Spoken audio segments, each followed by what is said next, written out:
जेवण वाढलंय, चला ना. आई, ए आई, अगं जेवून घेतेस ना?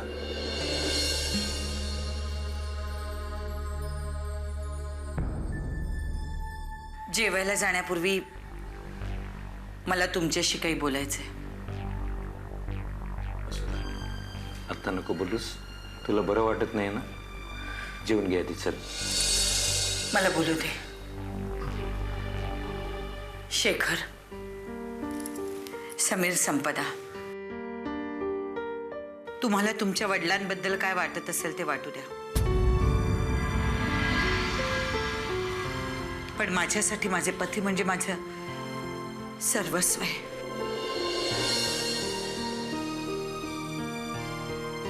त्यामुळे ते या घरातच राहतील. हा, आता तुम्हाला मान्य नसेल तर तुम्ही तुमची सोय दुसरीकडे कुठेही करू शकता.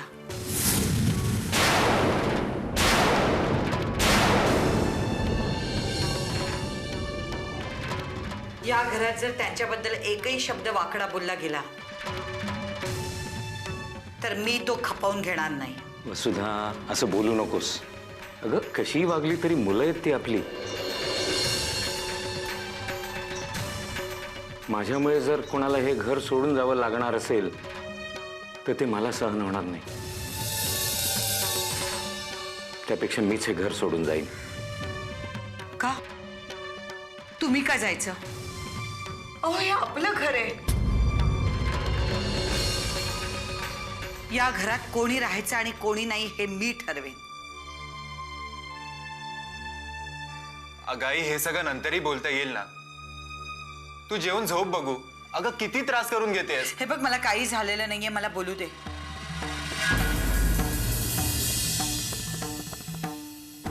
शेखरला मी तुमची माफी मागायला लावेन असं सांगून मी तुम्हाला या घरात परत आणलं. मागेल तो तुमची माफी.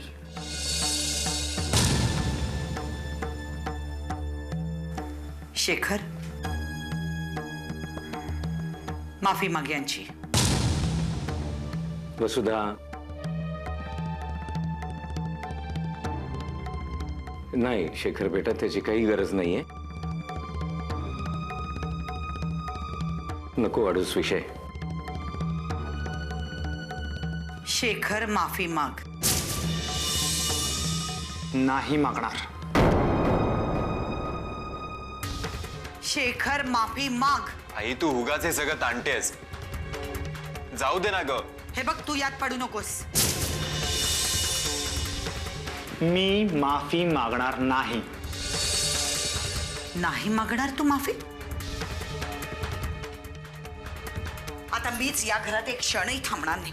वसुधा, वसुधा, अशी वागू नकोस. चला म्हणते ना तुम्हाला. कोणाला कुठेही जायची गरज नाहीये. तुमच्या मते मीच नालायक आहे ना? मग मीच घर सोडून निघतो. दादा थांब, मी तुला जाऊ देणार नाही. मला अडू नकोस.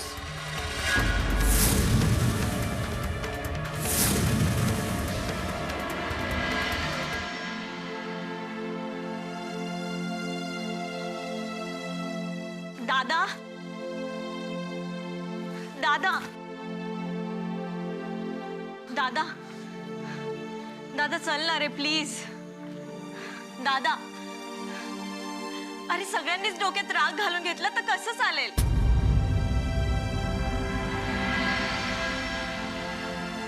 बघितलंस, एका क्षणात आईने मला घराबाहेर काढलं. ते पण त्या माणसासाठी जो तिचा नवरा म्हणण्याच्या पण लायकीचा नाही. संपदा, तूच सांग मला, मी काय चुकीचं बोललो ग? सत्य कटू असलं तरी असतं सत्यच ना. अरे ती रागात बोलली, त्यात इतकं वाईट वाटून घेण्यासारखं काय? कितीही केलं तरी ती आपली आई आहे रे. आणि तिने आपल्यासाठी काय काय केलं हे मी तुला सांगायला हवं?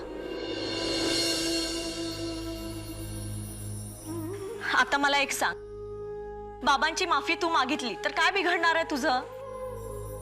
अरे माफी मागण्याने माणूस छोटा होत नाही, तर उलट त्याच्या मनाचा मोठेपणा दिसून येतो.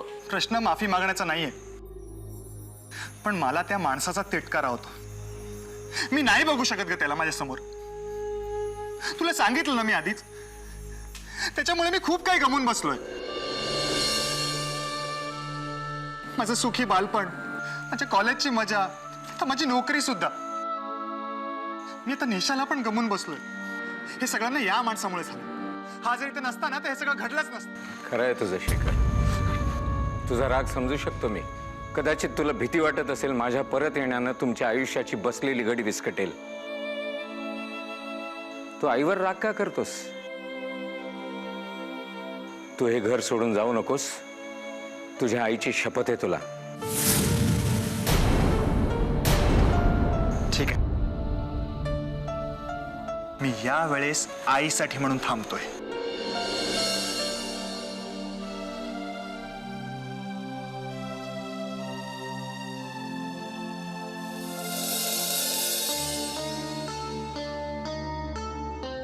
आई, बाबांच्या आयुष्यातली एवढी मोठी घटना का लपवलीस तू आमच्यापासून? तू सतत आमच्याशी खोटं बोलत आलीस की बाबा एक युद्ध कैदी आहेत. आई, बाबांच्या हातून एक खून झालाय हे का लपवलंस आमच्यापासून तू? हे फक्त निरपराधी आहेत. तो खून नव्हता, निव्वळ अपघात होता. आणि मला असं वाटतं की एवढंच जाणून घेणं तुझ्यापुरता पुरेसं आहे. आता या विषयावर अजून काही बोलण्याची इच्छा नाहीये माझी समीर. आई, तो निव्वळ अपघात होता, मग बाबांना दोषी का ठरवण्यात आलं? मी तुला सांगितलं ना मला या विषयावर चर्चा नकोय म्हणून. अरे ते भयानक स्वप्न जाणीवपूर्वक विसरण्याचा प्रयत्न करत आले मी. त्या आठवणी पुन्हा जिवंत नको करूस. पण मला जाणून घ्यायचंय आई, आणि त्यांचा मुलगा या नात्याने त्यांच्या आयुष्यातली सत्य घटना मला कळलीच पाहिजे. एवढा तर मला अधिकार आहे आई. मान्य आहे मला. मी सांगेन सगळं तुम्हा मुलांना, पण वेळ आल्यावर, आत्ता नाही. आई, शेखरचं चिडणं स्वाभाविक आहे ग. त्यांनी हे सगळं लहानपणी त्याच्या डोळ्यांनी बघितलंय, त्यामुळे त्याला ते विसरणं जड जाते. आई, तू तरी त्याला समजून घे ना. आई, संपदा गेली ना त्याला समजवायला. शेखरचा स्वभाव तुला माहिती आहे. प्लीज त्याला माफ कर. तुम्हाला माझा राग दिसतो, पण त्यामागची तळमळ दिसत नाही. अरे तू काय, तुझे बाबा काय, शेखर काय, कोणी जरी घरातून गेलात ना तरी त्याचं सगळ्यात जास्त दुःख मला होणार आहे. हे कुटुंब मला एक झालेलं बघायचं समीर. गेले कित्येक वर्ष मी हेच स्वप्न बघत आले.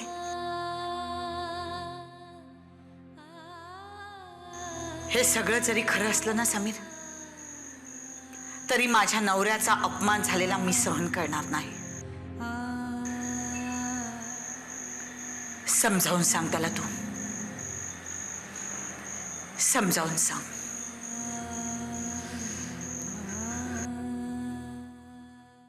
ताई, एक विचारू का?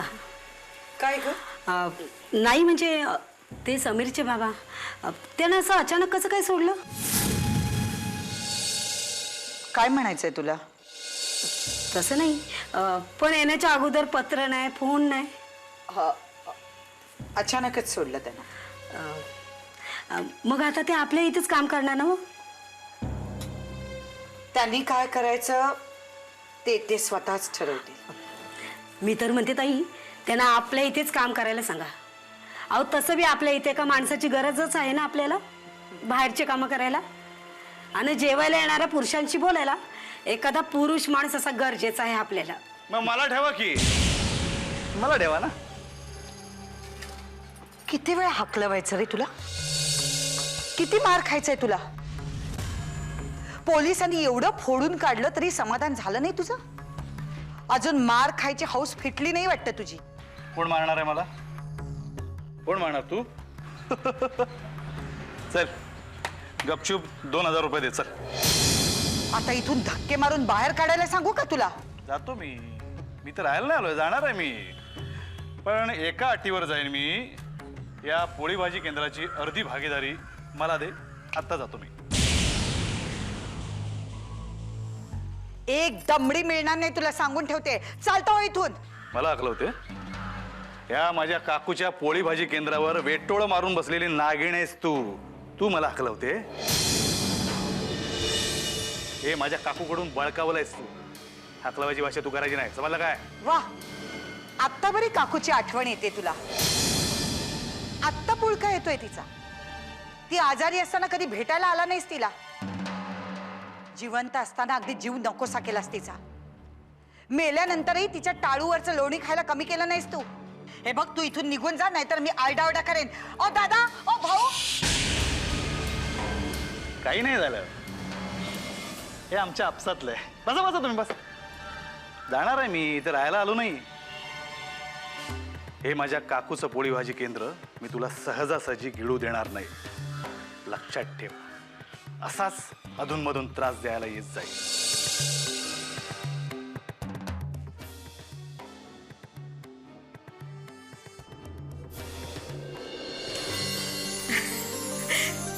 ये गे संपदा, बस. मग कसं वाटलं माझं घर? अगं बोल काहीतरी. माझ्या आईला कळू दे की तू मुकी नाहीयेस. मंदार, चावटपणा पुरे झाला. बस ग तू, मी सरबत घेऊन येते तुमच्यासाठी. आई, तुम्ही पण बसा ना. आलेस ग, बस. बस बस बस.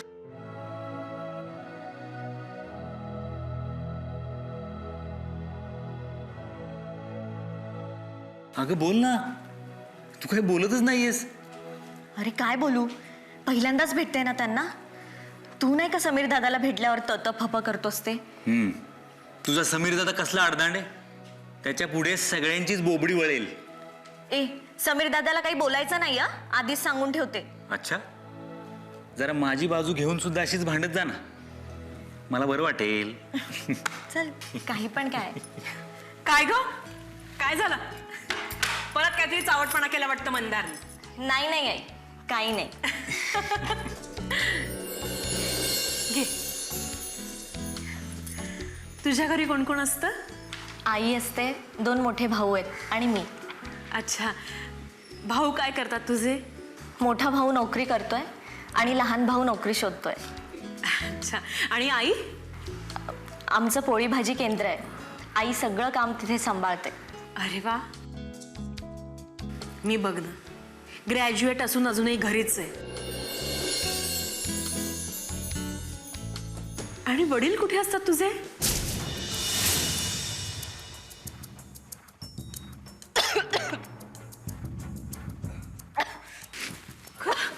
हळू हळू हळू, सावकाश. माझं चुकलं, मी तुला एवढे प्रश्न विचारायला नको होते. काय नागेश पुन्हा त्रास द्यायला लागला? झालं समाधान? अरे आता बोल ना, आता का गप्प बसलास? नागेश विरुद्ध आपण तक्रार मागे घेतली तर नागेश हे सगळं विसरेल, हे तूच म्हणाला होतास ना? मग आता काय झालं? दातखिळ बसली? शेखर पुरे, गप्प बस आता. अरे हो, झाली माझी चूक. मला नागेश बरोबर भांडण वाढवायचं नव्हतं म्हणून मी ती तक्रार मागे घेतली. मग काय वाईट केलं रे मी? सांग ना तू. पण त्याचे परिणाम तुला भोगावे लागत नाहीत, ते आम्हाला सहन करावे लागतात. काय काय म्हणालास तू? नागेशच्या वागण्याचा मला काही त्रास होत नाही का रे? अरे जीव गेला होता माझा जवळजवळ. उलट तुलाच कशाचा त्रास होत नाहीये, मग कशाला बोंबा मारतोस तू? काय म्हणालास तू? मला काहीच त्रास होत नाही? नाही, तुला फक्त तू बरा आणि तुझी नोकरी बरी. नागेशनी पोळी भाजी केंद्रात जो तमाशा केला त्याचा काय त्रास झाला रे तुला? हा, ते सगळं मला आणि आईला सहन करायला लागलं. हा, आणि प्रत्येक वेळी तू मारामारे कर. आणि काय प्रॉब्लेम झाला ना की पोलीस स्टेशनला कोण येतं रे? हा, तुझ्यामुळे आम्हाला जो मनस्ताप होतो त्याचं काय? पण त्याची भरपाई तू सगळ्यांवर तोंड सुख घेत करतच असतोस ना? समीर, अरे गप्प बसा आता. एक शब्द बोलाल तर याद राखा. आई तू थांब, तू मध्ये पडू नकोस. सगळ्यांना बोलायला कोण सांगते रे तुला? हा, आणि अख्ख्या जगाला धडा शिकवायला कोण बोललाय तुला? आणि सतत तू बरोबर असतोस हे कोणी सांगितलं तुला? अरे तुम्ही दोघं काय भांडत बसलात आपसात? त्यापेक्षा त्या नागेशचा काय बंदोबस्त करता येईल तो बघा. अरे शेखर,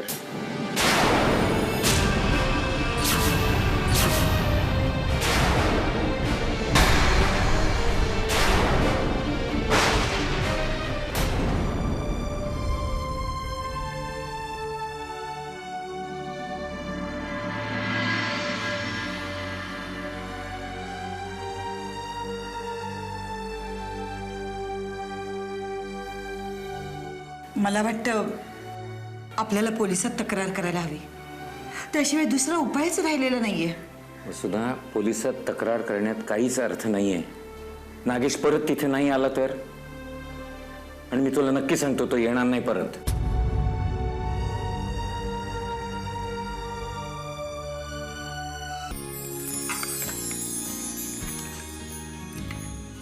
आई नको प्लीज. अगं नको कसं, तू काहीच जेवत नाहीयेस. मंदार, अरे तू तरी समजाव तिला. जेव म्हणा नीट, नंतर मलाच दोष देत बसशील. तिला सवयच आहे, तू वाढ दिला. अगं खरंच नकोय. जेव ग, निसंकोचपणे जेव, आपलंच घर समजून. अरे वा, मला कधी म्हणत नाहीस आपलंच घर समजून जेव. वाढतीये. घे. अपर्णा, अपर्णा. अरे बापरे, हिटलर आला वाटतं. मंदार, अपर्णा, माझं डोकं खूप दुखतंय आणि थकवा पण जाणवतोय. बाम असेल तर बघशील का जरा? हं?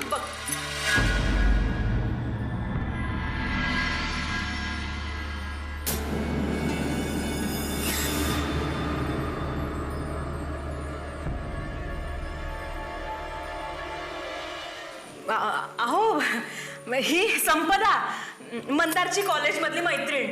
Hello, nice to see you. Thank you. तुम्हाला भेटून मलाही आनंद झाला. Yes, you are welcome. तू पहिल्यांदाच घरी आलीस ना? मग पहिल्या भेटीतच थेट डायनिंग टेबल पर्यंत? Smart girl. डॅड, अहो ती माझी बेस्ट फ्रेंड आहे. बेस्ट फ्रेंड आहे ना? का आणखी काही? फ्रेंड असेल तर फ्रेंड सारखंच राहावं. उगाच मोठी स्वप्न पाहू नयेत. अहो तुम्ही हे काय बोलताय? हे बघ अपर्णा, खरं तेच बोलतोय मी. माणसांनी आपली पायरी ओळखून वागावं, कळलं? अगं तिच्याकडे बघितलंस का? कशी बुजल्यासारखी दिसते ती. She is not belong to our class. ते पाहूनच कळतंय. डॅड, आई, मला निघायला हवं. मला खूप उशीर होतोय. एक सेकंद संपदा.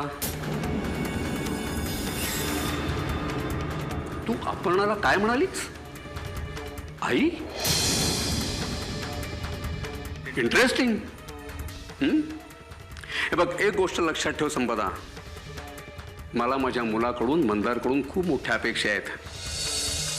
खूप मोठी स्वप्न पाहिलेत मी, आणि त्या स्वप्नात तू कुठेही बसू शकत नाहीस. Do you understand? तेव्हा आजपासून तू मंदारला विसरलेलंच बरं. येस.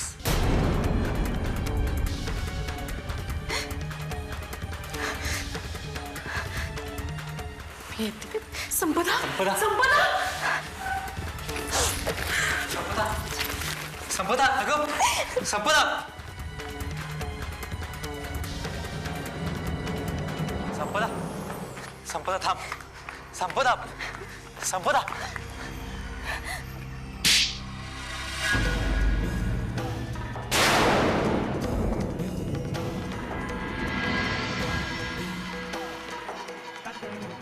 छान तमाशा केलास माझा. यासाठी बोलवलं होतंस मला? माझा अपमान करण्यासाठी? काय दाखवून द्यायचं होतं रे तुला? तुझ्या आणि माझ्या परिस्थितीत काय फरक आहे हेच दाखवून द्यायचं होतं ना? संपदा. Shut up. तोंड बंद ठेव. एक शब्दही बोलू नकोस. तू स्वतः मला आग्रहाने घरी आणलंस आणि वडिलांकडून अपमान करवलास. याच्यासाठी काय दाखवण्यासाठी मला आणलं होतंस? की तू एका मोठ्या आलिशान घरात राहतो आणि मी एका चाळीत? संपदा, अगं माझा असा उद्देश नव्हता. काय उद्देश होता मग तुझा? तुझे आई वडील सुशिक्षित आहेत आणि माझे आई वडील अडाणी आहेत. तुझे वडील एका मल्टीनॅशनल कंपनीत इंजिनियर आहे हेच दाखवायचं होतं ना तुला? संपदा, अगं आपले आई वडील काय करतात याच्याशी माझा काहीच संबंध नाहीये. मोठा संबंध आहे, कारण माझे वडील तुझ्या वडिलांनी एवढे प्रतिष्ठित व्यक्ती नाहीयेत. तुला माहितीये माझ्या वडिलांनी काय केलं? खूनी आहेत ते. खून केला होता त्यांनी.